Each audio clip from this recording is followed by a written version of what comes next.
Qual é que é a sua relação com a arquitetura paisagista e com arquitetos paisagistas com quem já trabalhou? A minha relação com a arquitetura paisagista é ótima.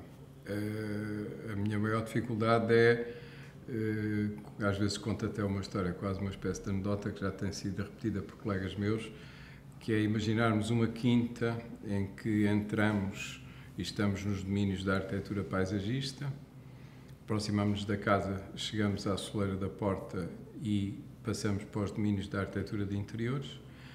E os arquitetos, desgraçados, imagino que a casa era existente, ficam só com as paredes da casa, que têm que dividir com inúmeros engenheiros especialistas que hoje em dia fazem parte das nossas equipas. Isto é uma espécie de anedota, mas mostra esta dificuldade que existe entre separar estes diferentes universos. Portanto, nós temos que trabalhar em equipa e fazer confluir estas sabedorias todas, muitas vezes especializadas, num resultado final.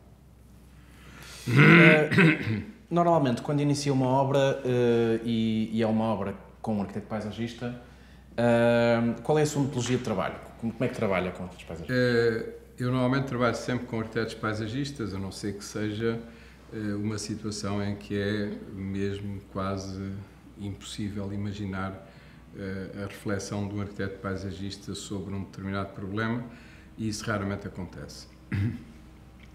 Mesmo que não trabalhasse com arquitetos paisagistas, estaria sempre muito interessado nos temas que normalmente nós relacionamos com a paisagem e com o território.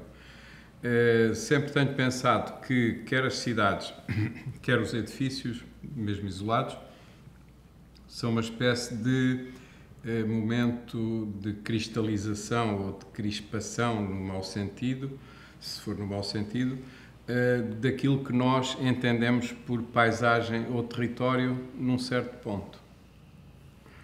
Ou seja, eu parto mesmo de uma reflexão e de uma análise da cidade, do território, da paisagem, antes de começar a arriscar o que é que seja, ao contrário do que possa parecer.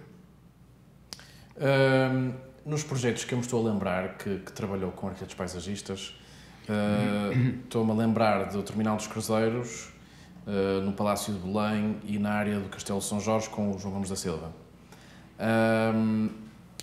Como é que é a sua relação com... Então, e o Campo das Cebolas? E o Campo das Cebolas, sim.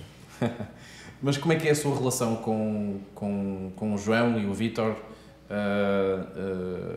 no seu trabalho?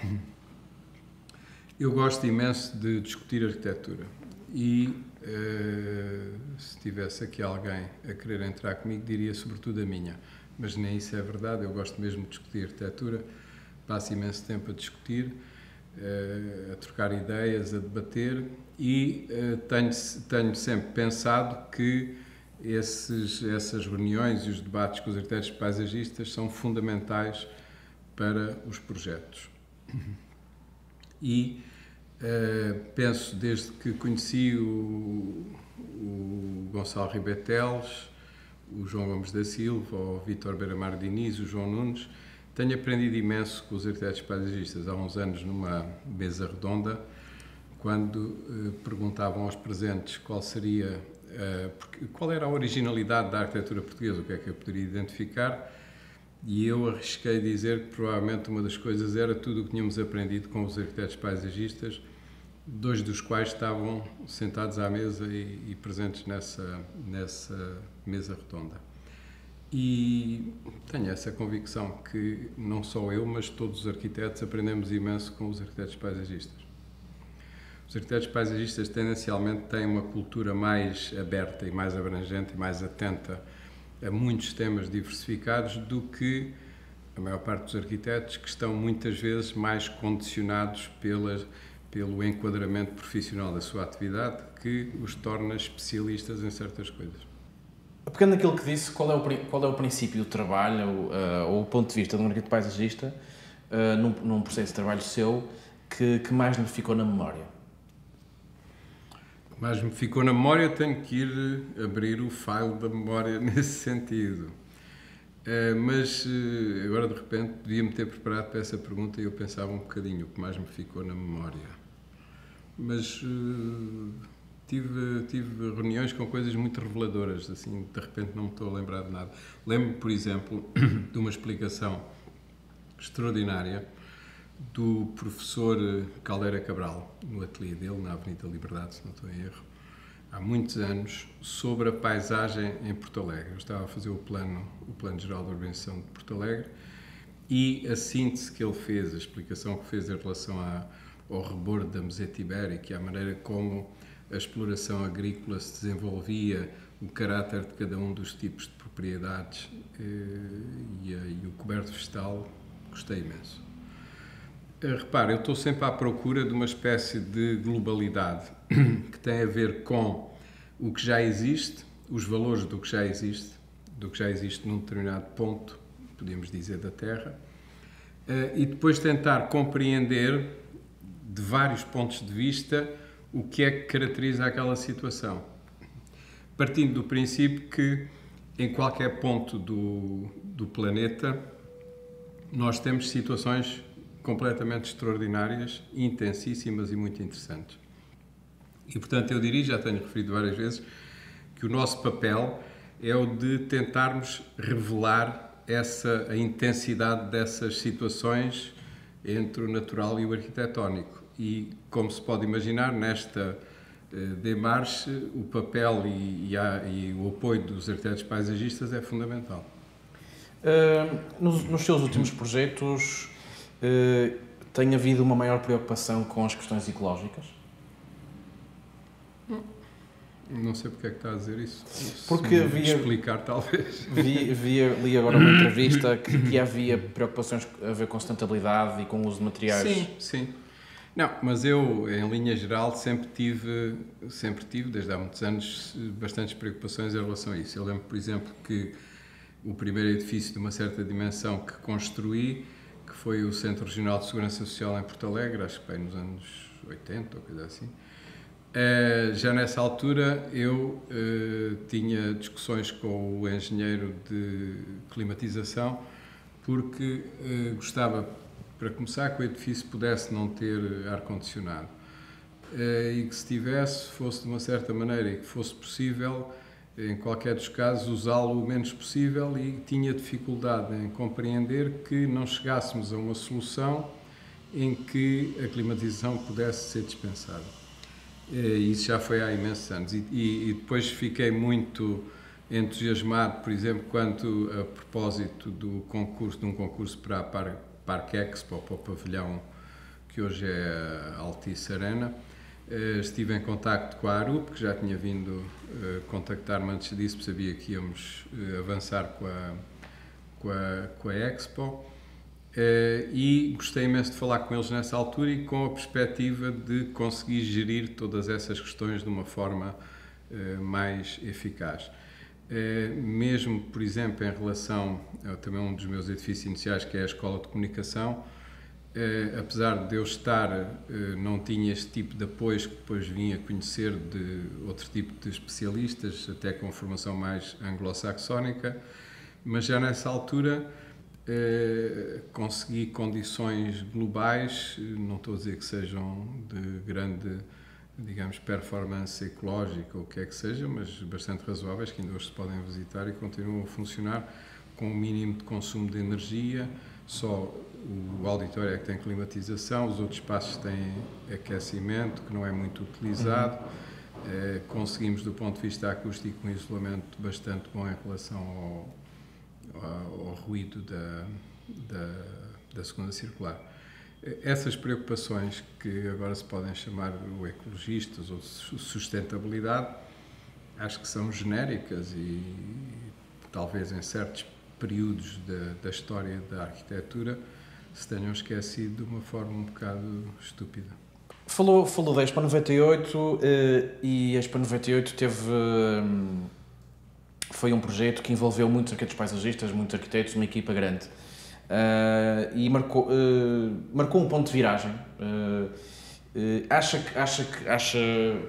portanto, que foi importante na arquitetura, foi importante no espaço público em Portugal? Acho que sim, sobretudo se quisermos no espaço público. e talvez, sobretudo, ainda na nossa, digamos, contemporaneidade, porque historicamente houve muitas outras experiências muito interessantes nessas áreas. Ainda recentemente estive a ver a exposição sobre Paris do Haussmann, que esteve no CCB, na Garagem Sul, que era uma exposição interessantíssima. Depois mandei vir o catálogo, que já estava esgotado lá. E aquela experiência é completamente fascinante, porque, ao contrário das ideias a priorísticas ou daquilo que a história nos contou mal, nós, quando pensamos no Haussmann, pensamos em tiros de canhão, alinhamentos, coisas assim, entre o bélico e o desagradável. O que é certo é que se construiu uma cidade que é, de quase todos os pontos de vista, relativamente, completamente atraente e muito sustentável, digamos assim. Os quarteirões passaram a ser mais pequenos, a regra de altura dos edifícios, que nunca ultrapassa os 45 graus, como cá em Lisboa, em relação às ruas, já não se aplica dentro dos quarteirões. Mas nas ruas e boulevards e em todo o sistema de acessibilidades, e para além das praças e parques, há imensa vegetação e há um coberto vegetal muito, muito interessante e muito contínuo. Continuando na Expo 98, como é que vê o trabalho dos arquitetos paisagistas na Expo? Tanto quanto eu posso perceber, foi extremamente positivo em todos os aspectos. Para já, na colaboração que certamente tiveram com os autores do plano, nas plantações que hoje se podem ver e estão fantásticas, nos espaços mais de parque ou de jardim, alguns com um êxito enorme, o Jardim das Ondas, depois toda aquela sequência de espaços relacionados com os vários continentes. Acho que é um êxito absoluto. A intervenção na Expo começou, de certa forma, uma maior ligação da cidade com o Rio e com a Frente Ribeirinha. E como é que vê a ideia de ligar a zona da Expo à Praça do Comércio, que já está a ser feita agora com o terminal? Como é que vê essa ideia? E o Campo das Cebolas. Não percebi. E o Campo das Cebolas. E o Campo das Cebolas. Não, acho ótimo. Repare, em relação à questão da relação da cidade com o Rio, acho extremamente importante. Penso que podia ser até mais interativa. Nós temos sempre uma relação, basicamente, de contemplação entre a cidade e o Rio. Depois, os grandes aterros que foram feitos no século XIX, até ao princípio do século, com o Porto de Lisboa, acabaram por permitir uma segunda fase, uma segunda área de construção, e começaram, às vezes, a pôr em causa as vistas e as relações já existentes entre a cidade e o Rio, em algumas situações. Acho que isso é um aspecto importante, mas também é importante nós pensarmos que podemos construir em interação com o Rio e com a cidade. E isso é uma possibilidade que não está muito explorada, mas que temos, por exemplo, 2 exemplos recentes, ou 3, o Mate, que tem aquele terraço em cima, o Campo das Cebolas, que também estabelece uma relação quer com a cidade, quer com o Rio, a cotas relativamente baixas, mas mais diretas, e o Terminal de Cruzeiros, que também tem uma cobertura visitável, que penso que é um dos sítios onde as vistas, quer sobre a cidade, quer sobre o Mar da Palha, são mais intensas e interessantes na cidade. E vai agora haver um parque, mas vai haver uma segunda fase em que vai ser construído um parque no terminal. Parque. Já lá está. Já. Não, repare, um dos aspectos do projeto do terminal é ele estar incluído numa espécie de parque verde urbano que o envolve, que é um espaço público e que vai, em certa medida, também enquadrar o edifício. Já lá estão as árvores e agora, curiosamente, até cresceram bastante e têm imensas folhas neste período. Eu estava com receio que isso pudesse não acontecer tão rapidamente, mas já está a acontecer.